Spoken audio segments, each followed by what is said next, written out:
মাটির মানুষ হয়ে পাথরের মতো কঠোর হওয়ার চেষ্টা করো না। মনে রেখো, একদিন সবাইকেই এই মাটিতেই মিশে যেতে হবে।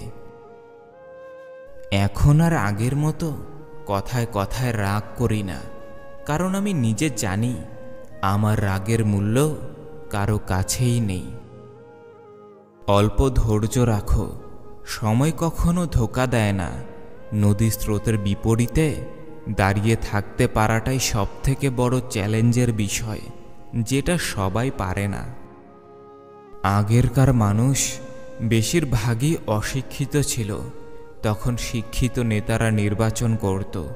আর আজ মানুষ হয়ে গেছে শিক্ষিত, আর নির্বাচন করে অশিক্ষিত নেতারা।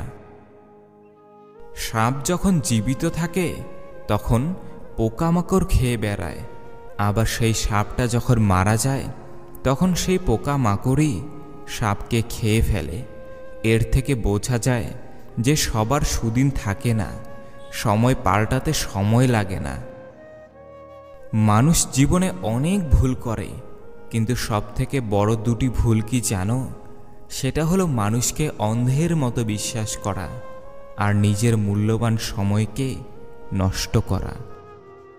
একটা মানুষ তার কপালের কাছে সব সময় হেরে যায়, কখনো টাকা পয়সার কাছে, কখনো পরিবারের কাছে, কখনো প্রিয় মানুষের কাছে, আবার কখনো তার পরিস্থিতির কাছে।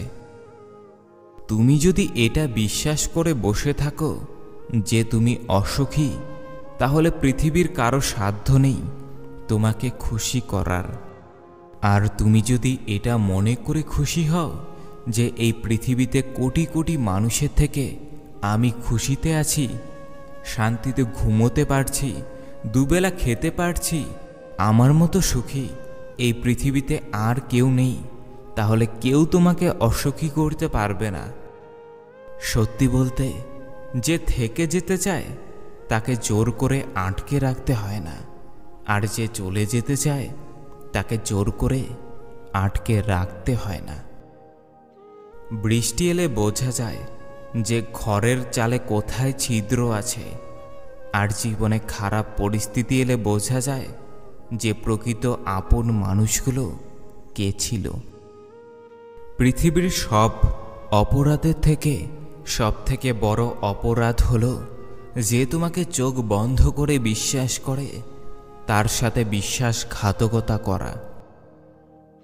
মেয়ের বিয়েতে গিয়ে কখনোই খাওয়া নিয়ে নিন্দা করবেন না, কারণ একজন বাবা তার সারা জীবনের পরিশ্রমের টাকা দিয়ে আপনাদের খাওয়ায়। তার পরিশ্রমের মূল্য দিতে শিখুন। মনটাকে পরিষ্কার রাখুন। যদি পরিস্থিতি থাকে তাহলে মানুষকে অল্প করে সাহায্য করুন, কারণ শেষ হিসেবটা কিন্তু অর্থের হবে না, কর্মের হবে। কোনো মানুষ আপনাকে অপমান করার চেষ্টা করলে তাকে পাত্তা দেবেন না, কারণ সে তো চায় যে তার অপমানের কথা শুনে আপনি রেগে যান। জীবনে সেই মানুষটাই তোমাকে কখনো অবহেলা করবে না, যেই মানুষটার কাছে তুমি সত্যিই অনেক দামি, যেই মানুষটা তুমি বাড়ি আসা না পর্যন্ত না খেয়ে বসে থাকে, যেই মানুষটা তোমার কোনো সমস্যা হলে টেনশন করে। চেহারা তো শুধু একটা আবরণের মতো, তুমি মানুষটা কেমন সেটা তোমার ব্যবহারেই পরিচয় পাওয়া যায়। যারা ইচ্ছে করে কষ্ট দিয়ে সরি বলে তাদের উদ্দেশ্যে বলছি, হাতে একটা কাচের গ্লাস নাও, সেটাকে শক্ত করে কোথাও ছুঁড়ে মারো, তারপর সেটাকে সরি বলো। হ্যাঁ, সেটা কি আর আগের মতো জোড়া লেগেছে? সেই রকমই মনের মাঝে কষ্ট দিয়ে সরি বললেও সেই কষ্টটা কিন্তু মুছে যায় না। ছেলে মেয়ে, বন্ধু বান্ধব, পাড়ার প্রতিবেশী সবাই আপনাকে ধোঁকা দিতে পারে, কিন্তু আপনার পরিশ্রম, আপনার জ্ঞান কখনো ধোঁকা দিয়ে চলে যাবে না। মানুষ যেদিন অন্যের ভুল ধরার থেকে নিজের ভুলগুলো ধরতে শিখবে, সেদিন সেই মানুষটি প্রকৃত মানুষ হবে। জীবনে বেঁচে থাকার থেকে জীবনে সুখী হওয়াটা ভীষণ কঠিন, কারণ প্রতিটা মানুষই কিন্তু বেঁচে আছে, কিন্তু প্রত্যেকটা মানুষ কিন্তু আজ ভালো নেই। পৃথিবীর সবথেকে দামি ওয়াশিং পাউডার কি জানো? সেটা হলো টাকা, যা দিয়ে মানুষের নোংরা দাগ যতই গাঢ় হোক না কেন ঠিক পরিষ্কার করে ফেলে। কিছু কিছু মানুষ কিংবা বন্ধু বান্ধব আছে, তাদের আনন্দের কারণ হচ্ছে আপনাকে অপমান করে খুশি হওয়া। সত্যি বলছি, তারা তো কোনোদিনও পরিবর্তন হবেই না। এর চেয়ে ভালো হবে তাদের থেকে দূরে থাকা। সবার চোখেই তোমাকে ভালো হতে হবে, সবার মুখে যেন তুমি একজন ভালো মানুষ, এটা কখনোই নয়। তুমি কি জোকার নাকি যে সবার চোখেই তুমি হাসির কারণ হয়ে দাঁড়াবে? সব সময় একটা কথা মনের মধ্যে গেঁথে রেখো, কোনো মানুষই একদম নিখুঁত হয় না। দোষগুণ মিলেই তো একটা মানুষ তৈরি হয়।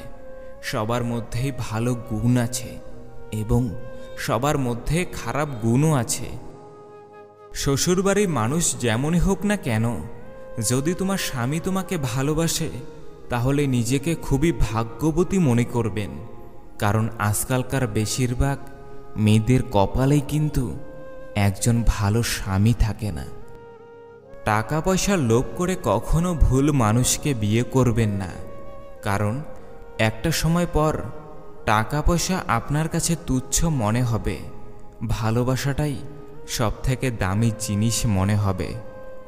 স্বার্থপর মানুষদের যতই আপনি সাহায্য করেন না কেন, সে বিপদ থেকে বেরিয়ে আসার পর আপনাকে ঠকানোর চেষ্টা করবে। আপনি যদি আপনার লক্ষ্য পূরণ করতে চান, তাহলে সেটার জন্য দিন রাত কঠোর পরিশ্রম করতে থাকুন। এতটাই সেই কাজের প্রতি ভালোবাসা রাখুন যাতে রাতে সেই কাজটি নিয়েই তোমাকে স্বপ্ন আসে, তাহলে সেই স্বপ্ন পূরণ হওয়ার থেকে তোমাকে কেউ আটকাতে পারবে না। মেয়েরা ছোট্ট ছোট্ট জিনিস নিয়ে মন খারাপ করে বসে থাকে, কিন্তু জীবনের সবথেকে কঠিন পরিস্থিতিতে সেই মেয়েটাই কিন্তু হাসি মুখে কাটিয়ে দিতে পারে। যেখানে তোমার কোনো মূল্য নেই, যে মানুষটার কাছে তোমার ভালোবাসার কোনো দাম নেই, সেখান থেকে নিজেকে সরিয়ে নেওয়াটাই আমার মনে হয় বুদ্ধিমানের কাজ। আপনি একটা জিনিস লক্ষ্য করে দেখবেন, যাকে আপনি পাগলের মতো ভালোবাসা শুরু করবেন, তার কষ্টের পাশে সবসময় দাঁড়াবেন, একটা সময় সেই মানুষটার যখন ভালো সময় আসবে, তখন আপনাকে সে মূল্যহীন মনে করতে শুরু করবে। সে পুরনো দিনের কথাগুলো ভুলে যাবে। হ্যাঁ, এইটাই বাস্তব। একটা কথা কি জানো তো, আঘাত কিন্তু শুধু মানুষকে কষ্ট দেয় না, একটা মানুষকে বদলাতে সাহায্য করে। কিছু কিছু ছেলে আছে 24-25 বছর বয়স হয়ে গেছে কিংবা তারও বেশি, তারা যে কিভাবে বাড়িতে বসে বাবার টাকায় খাচ্ছে সেটা শুধু তারাই জানে। তারা এখনো বোঝার চেষ্টাই করছে না যে বাইরের জগৎটা কতটা কঠিন, বাইরে গিয়ে সামান্য টাকা কামাতে কতটা মাথার ঘাম পায়ে ফেলতে হয়। যারা সুন্দরী মামুনিদের দেখলে পাগলা হয়ে যায়, তাদের উদ্দেশ্যেই বলছি বন্ধু, পকেটে যখন টাকা থাকবে না, তখন সেই সুন্দরী মামুনি কোনো টাকাওয়ালা কাকুর কাছে চলে যাবে। তাই বন্ধু, টাকা কামাতে শেখো।